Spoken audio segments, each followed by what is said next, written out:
Welcome to Awesome Video Game Memories, where we talk about awesome memories about video games. I'm Ryan, and the game we're going to talk about today is Megaman X8. So yeah, Megaman X8. This is kind of the end of an era. Well, at least at the time of this recording, this is the last main series Mega Man X game, even though we did get a Mega Man 9 and 10 a couple of years later.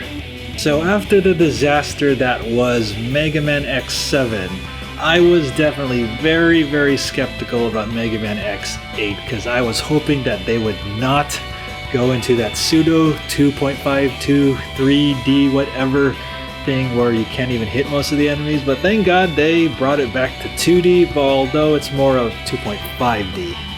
And also in 2004, this is the year that both Mega Man X8 and Mega Man X Command Mission came out. And I got Command Mission first, and I remember playing the demo of Mega Man X8 in Noah's Park.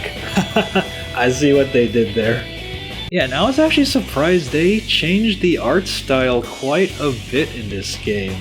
Like, X's legs are thinner, his X-Buster is a lot thinner, Zero and Axel are a lot thinner, and then the navigators like Alia are a lot thinner. And then we have two new navigators called Layer and Palette, and one of them tries to strike a romantic conversation with Zero, or has a crush on him. Well, I think he's still loyal to Iris.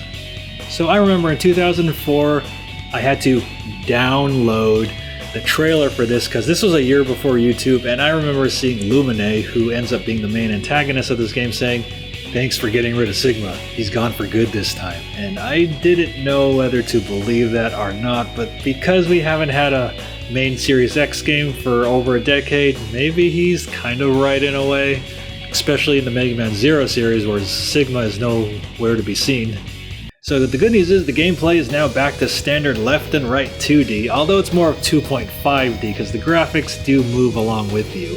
Like here in Babu Pandemonium stage. Yeah, he has the coolest Maverick name, Babu Pandemonium.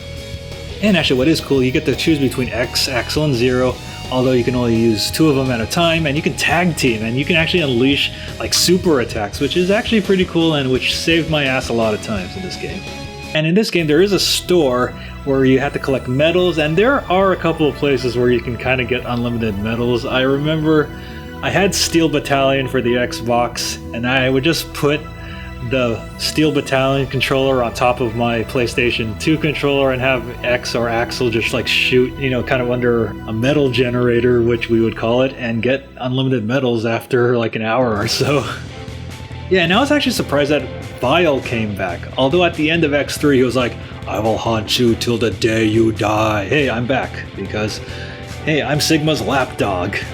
The Mavericks in this game are kind of weird. There's a boss called Optic Sunflower. Let that sink in. You're fighting a sunflower boss. A flower. And his stage is actually pretty funky. Like, there's different ways to beat the stage, kind of like Cyber Peacocks in Mega Man X4, and depending on how you do, you get to advance. And I actually do like the music in Optic Sunflower stage.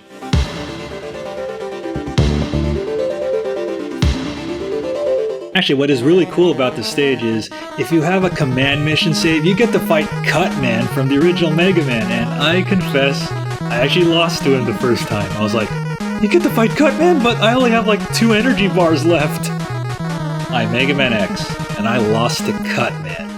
And thank God they got rid of that really annoying Rescue Reploid bullshit from Mega Man X6 and 7. Thanks for listening, Capcom. And so the whole plot of this game revolves around like copy robots and then some kind of stairway to the moon. I think it was called Project Jacob, which is headed by Lumine, who is actually the main antagonist, unlike Sigma this time. Although I do admit, out of all the armors in the X series, the so-called Icarus armor is one of the stupidest looking armors in the X series. I mean, even the armor from Mega Man X7 looked a lot better than this. I mean, why?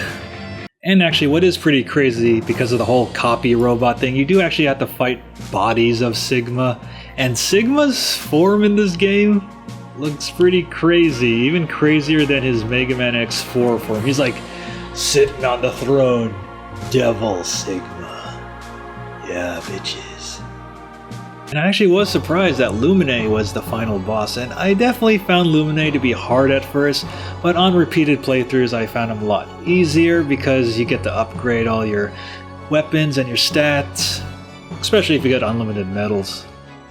And of course, after you beat the game, or if you just insert a code, you can actually play as the navigators, Aelia, Lair, and Pallet, and I have beaten the game with all three of them. Surprisingly, I actually did find a lot of replayability in this game because I actually wanted to get all the items for every character by getting a whole bunch of medals. So I would have like Super Uber X, or Super Uber Axel, or Super Duper Samurai Zero. And the ending is left on a cliffhanger because Axel does get infected, and I remember a whole bunch of fans were like, I think Axel is going to become the next Sigma in Megaman X9, which sadly has not come out yet. Ever. Yeah, so Megaman X8. What else can I say about this game other than, hey, it's a bit of an improvement over X7. It's still not that great of a game, but at least Capcom listened to the fans. They improved it. But sadly, we have not gotten a Mega Man X game for a very long time, like over a decade after this game's come out. Like, I was imagining Mega Man X9 would be like Mega Man 8, but this time Mega Man X9 would be in the Super Nintendo style where you get to control X, Axel, and Zero, but just 16-bit. Which would have really helped the game a lot. And sadly, since Keiji Inafune is no longer with Capcom, we're definitely not going to get any word about Mega Man X9 anytime soon or ever. I mean, yeah. Hopefully Capcom still remembers that they own Mega Man. And surprisingly, if you want to get this game, it's not super expensive, but it does go for a hefty price on eBay, kind of close to the price it was when it was released back in 2004, so don't expect to pay a decent price for it. You're probably going to have to buy it kind of for the same price that you bought it for originally in 2004. Yeah, so that wraps up this episode of Awesome Video Game Memories about Mega Man X8, which I kind of consider the end of an era, and hopefully Capcom will get their act together and make a good Mega Man X9. So if you have any memories about this game, make sure to leave those in the comments below. Take care.